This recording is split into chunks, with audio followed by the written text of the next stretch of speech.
Soal pertama dari tabel survei yang sudah disajikan, kita akan mencari A. Temukanlah hubungan antara kedua variabel atau jumlah perjalanan sebagai fungsi jumlah mobil dengan teknik regresi linear metode kuadrat kecil.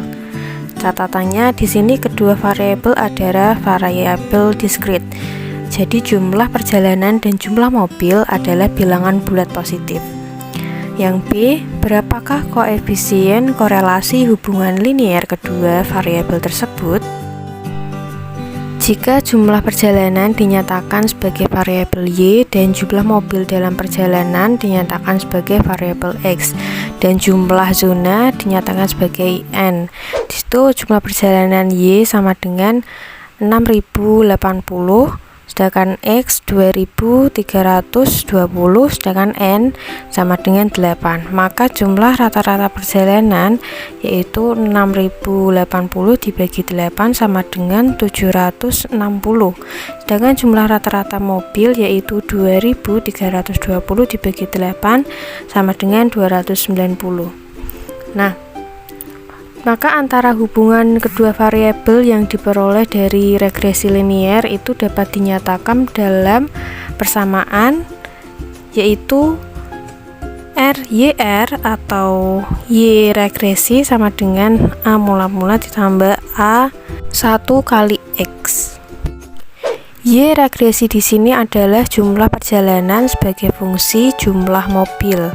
Nilai A0 dan A1 dalam persamaan regresi dicari dengan persamaan sebagai berikut, yaitu A1 sama dengan N sigma NI sama dengan 1 XI YI dikurangi sigma NI sama dengan 1 XI sigma NI sama dengan 1 YI dibagi N sigma NI sama dengan 1 XI kuadrat dikurangi X sigma NI sama dengan 1 XI kuadrat. Untuk mencari A1 ini tinggal kita masukkan saja angkanya ke dalam rumus, maka akan dihasilkan 2,6333. Sedangkan untuk mencari A0 itu sama dengan Y rata-rata dikurangi A1 dikali X rata-rata, maka hasilnya minus 3,6546. Dengan demikian, hubungan antara jumlah perjalanan dan jumlah mobil yang diperoleh dari regresi linear antara kedua variabel tersebut adalah Y regresi itu sama dengan minus 3,6546 ditambah 2,6333 X atau Y regresi itu sama dengan 2,633 XI dikurangi 3,6546. Selain memakai rumus, kita juga bisa menggunakan tabel hitung.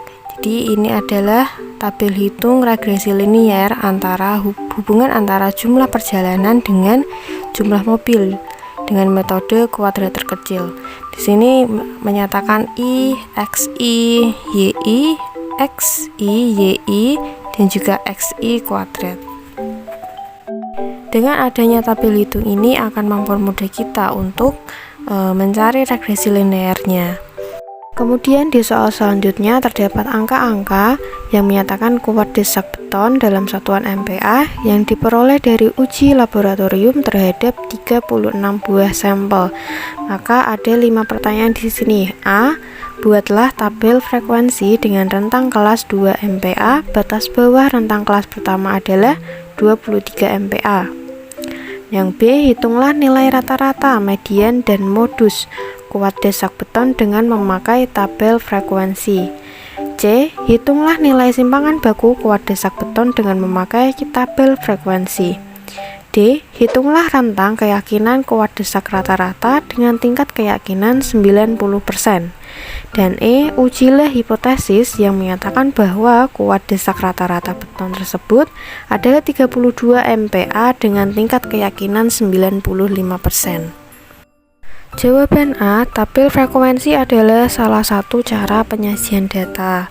Kuat desak beton itu adalah sebuah variabel random kontinu, sedangkan data di atas itu diperoleh dari uji laboratorium ya. Data kuat desak tersebut adalah data sampel, bukan data populasi gitu. Jadi kita bisa melihat atau membuat sebuah tabel frekuensi yang bisa saya sajikan.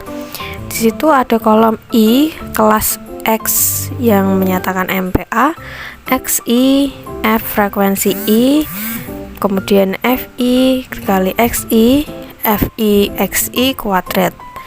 Nah, di sini rentan kelasnya adalah 23 sampai 25. Kenapa? Karena tadi syarat rentan kelasnya itu adalah 2 MPa, maka 23 ditambah 25 hasilnya 23 sampai 25. Nah, sedangkan XI nya itu nilai tengahnya 24, frekuensinya 1. Jadi kita bisa menghitung dengan seperti itu ya. Ini FI XI itu adalah frekuensi dikali nilai tengahnya gitu. Jawaban yang B, kita disuruh untuk mencari median juga modus. Nah, di sini dari tabel frekuensi yang tadi kita buat, kita bisa mengambil dari situ, yaitu rata-rata sigma FI XI dibagi sigma FI, maka sama dengan 1080 dibagi 36, hasilnya 30 MPa. Sedangkan mediannya adalah 30 MPa atau 29 sampai 31 MPa. Sedangkan modusnya sama 30 MPa atau 29 sampai 31 MPa. Jawaban dari soal C, yaitu simpangan baku kuat beton dihitung dengan bantuan tabel frekuensi yang tadi kita buat, yaitu dengan menambahkan kolom yang berisi FI XI kuadrat. Jadi nilai simpangan bakunya adalah SX sama dengan akar sigma FI XI kuadrat dikurangi sigma FI dikali X rata-rata kuadrat dibagi sigma FI dikurangi 1, maka akar 32.664 dikurangi 36 dikali 30 kuadrat dibagi 36 dikurangi 1, maka hasilnya adalah 2,7464 MPa. Jawaban yang D, rentang keyakinan kuat desak rata-rata dengan asumsi bahwa kuat desak beton tersebut berdistribusi normal, maka dinyatakan dengan persamaan berikut. Probabilitas itu L lebih dari rentang keyakinan lebih dari U sama dengan 1 kurangi A. Di sini I adalah batas bawah rentang keyakinan, U adalah batas atas rentang keyakinan, dan 1 dikurangi A itu adalah tingkat keyakinan. Batas bawah dan batas atas rentang keyakinan kuat desak beton rata-rata dinyatakan dengan persamaan sebagai berikut, yaitu L sama dengan X rata-rata dikurangi SX dibagi akar N T1 min A dibagi per 2 N min 1, sedangkan U sama dengan rata-rata X ditambah X SX dibagi akar N T1 min A per 2 N min 1. Jadi di sini bedanya hanya kalau I itu dikurangi, sedangkan yang U atau batas atas itu ditambahkan.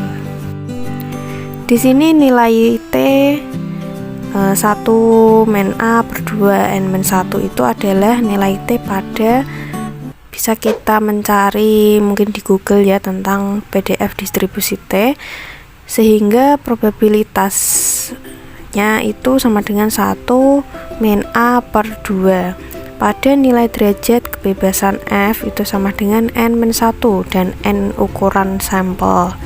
Karena tingkat keyakinan telah ditetapkan, yaitu 1 dikurangi A sama dengan 90%, maka 1 dikurangi A per 2 itu sama dengan 95%. Jadi nilai T itu adalah 0,95 dan 35. Nah, dari tabel distribusi T dapat diperoleh dari T 0,9535 itu sama dengan 1,6896. Dengan demikian, batas bawah dan batas atas rentang keyakinan adalah L sama dengan 30 dikurangi 1,6896 dikali 2,7464 dibagi akar 36, hasilnya 29,23 NPA.